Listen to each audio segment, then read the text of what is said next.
హిందుత్వం పరిడి వెళుతుంది. ఎందుకు అంటే ఈ మంచి రోజులు వచ్చినాయి అంటుంటాం కదా. అంటే కుట్రలు, కుతంత్రాలు, ధర్మనాశనం చేసేవారి ప్రయత్నాలు అవి కొనసాగుతుంటాయి. కానీ మీరు పరిశీలించండి, వాళ్ళ జోషు అంత లేదు. ఒక ఊరికి చిన్న ఉదాహరణ చెప్తాను.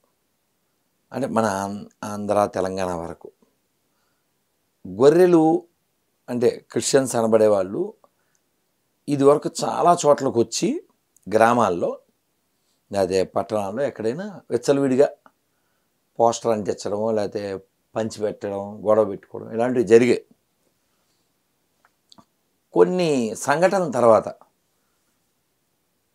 అంటే నేను ఒక సలహా ఇచ్చాను, ఇంకొకరు ఏదో సలహా ఇచ్చారు, హిందువులు ప్రశ్నించడం అనేది మొదలైంది.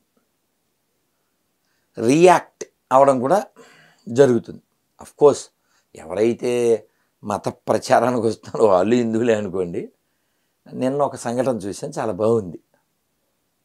అతను బైబిల్ తీసుకోమని ఇవ్వడానికి వచ్చాడు. తీసుకుంటా ఇట్రా నాతో పాటు అని ఓ గుడికి తీసుకెళ్ళి ఇగో కొబ్బరికాయ కొట్టు అన్నాడు. అతనితో కొట్టించాడు. ప్రసాదం తిను అన్నాడు. నేను తిన్నా అన్నాడు. చూసు కొబ్బరికాయ నువ్వే కొట్టావుగా, నేనేం కొట్టలే, నీ చేత్తో కొట్టినావు కొబ్బరికాయ, అందులో ముక్క తిన్నంటున్నావు.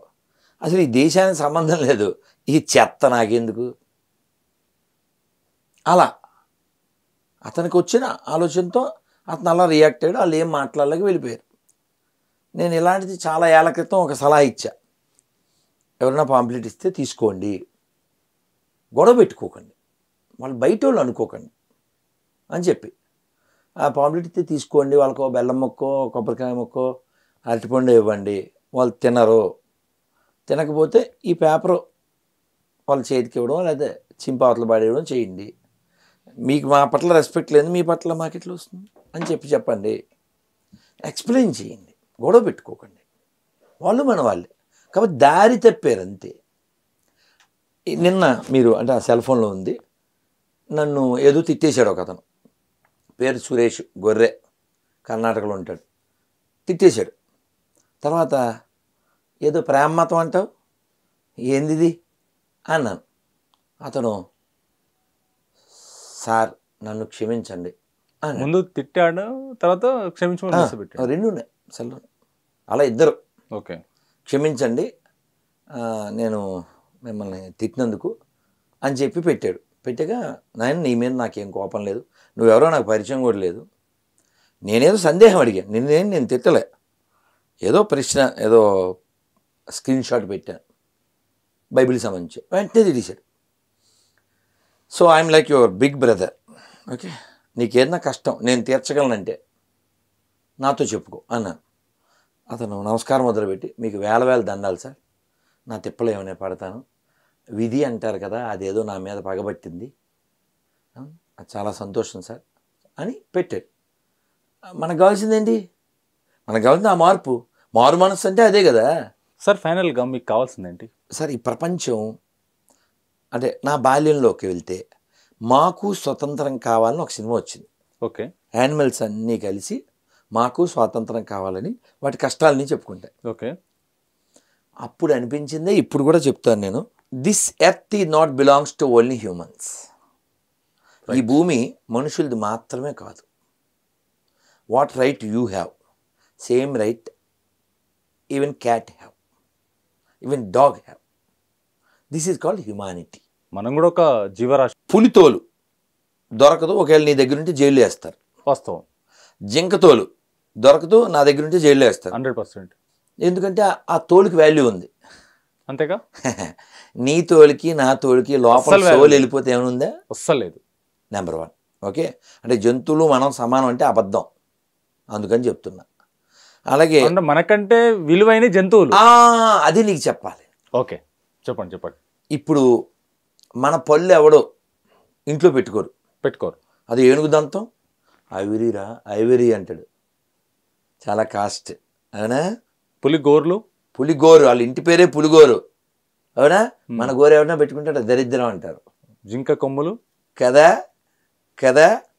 చివరికి ఆవు దగ్గరికి రా, ఆవు పేడ పొలానికి పనికొస్తుంది, యజ్ఞంలో పిడకల్లా పనికొస్తుంది. మరి మనిషి పేడ ఎవరికి పనికొద్ది? వాడికి కూడా దేనికి పనికిరాదు. ఆవు దేనికి పనికిరాదు, పొలానికి కూడా వాడరు దాన్ని. కదా కదా. ప్రాక్టికల్గా ఈ ఫిల్తీ అయినప్పటికీ హెల్తీ విషయం కాబట్టి ప్రాక్టికల్గా మాట్లాడు. వాస్తవం. గోమూత్రం ఇవాళ ఉదయం కూడా స్వీకరించాను నేను. ఆరోగ్యం ఓకే, మెడిసిన్ వాల్యూస్ ఉన్న మూత్రం అది. పొలానికి వాడితే ఆ పొలంలో పండిన తిని మన పూర్వీకులు 90 ఏళ్ళు వచ్చినా కళ్ళజోడు లేకుండా జీవించారు. ఇప్పుడు ఆర్గానిక్ అని దాంతో పండిస్తున్నారు కదా. అది పూర్వం పెద్దలు చేసిందే, ఇప్పుడు నువ్వు ఇంగ్లీష్లో పేరు పెట్టావు తప్ప పూర్వం పెద్దలు చేసిందే. అంటే ఒక ఆవు చనిపోయిన తర్వాత కూడా కప్పెడితే ఒక 6 నెలల తర్వాత అది మట్టి అయిపోతుంది. ఆ మట్టిని 15 ఎకరాల్లో జల్లితే భూమి ఫెర్టిలిటీ పెరుగుతుంది. నీది ఎవడో ఇంట్లో పెట్టుకోడు, నీ ఎముక కూడా పెట్టుకోరు, నీ తోలు పెట్టుకోరు, నీ పన్ను పెట్టుకోరు, నీ గోరు పెట్టుకోరు. వాటి వాల్యూ నీకెక్కడ ఉంది? అంతేగా కదా. సో నేను చెప్పబోయేది, నేను కోరుకునేది ఏమిటంటే అన్ని ప్రాణులకి ఈ భూమి మీద సమాన హక్కు ఉంది. మొన్న తిరుమలలో పులి వచ్చింది, చిరుతొచ్చింది, పిల్లని తినేసింది, ఇదంతా జరిగింది కదా.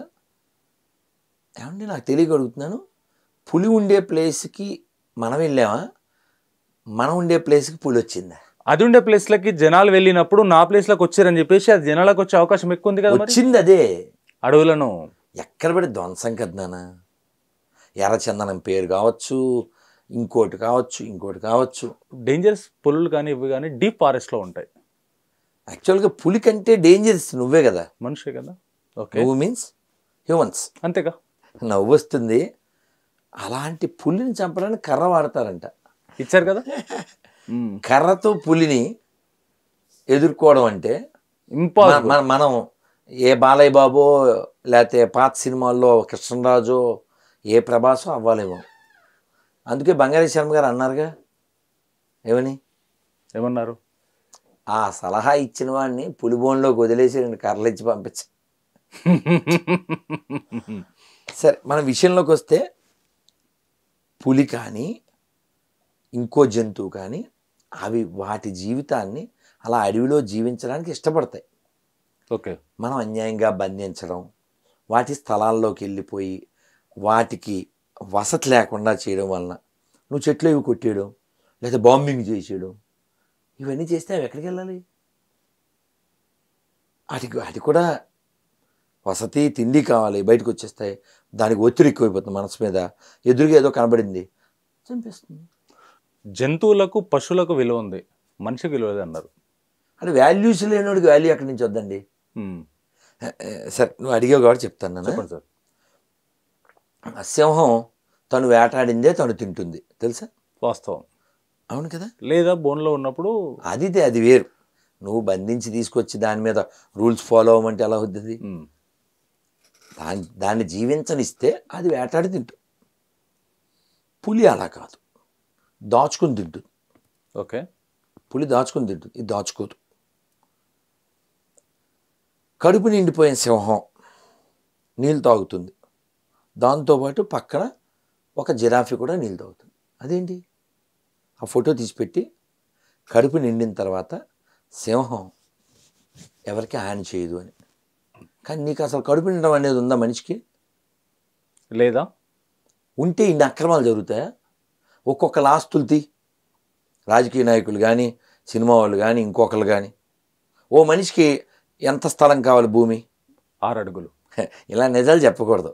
ఒక్కోడికి 1000 ఎకరాల, 2000 ఎకరాల, 3000 ఎకరాల. ఎందుకు ఇవన్నీ? చాలామంది గూడ్లాక్స్ వస్తున్నారా? దేవుడి పొలం కూడా ఆక్రమించేస్తావు నువ్వు.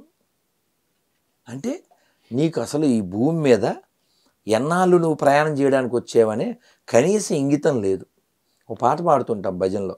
ఏంటి సార్ పాట?